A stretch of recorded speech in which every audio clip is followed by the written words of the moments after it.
Os montes se derretem como cera na presença do Senhor, na presença do Senhor de toda a terra.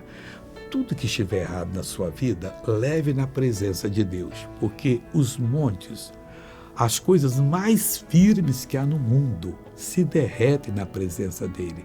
Se Deus chegasse ali na região do Himalaia, aproximava aquela montanha que é a maior do mundo, as neves começariam a derreter, mas ia dar inundação em toda parte. As pedras se desfariam tudo, ia surgir água no meio das pedras. Por quê? Porque Deus é poder.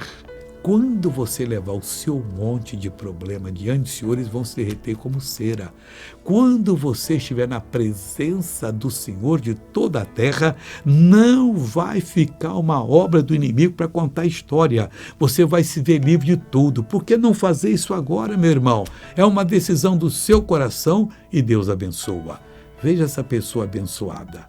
Eu quebrei a perna, tem mais de ano, e senti muita dor. Como é que você estava andando com essa perna quebrada aí? Estava andando assim.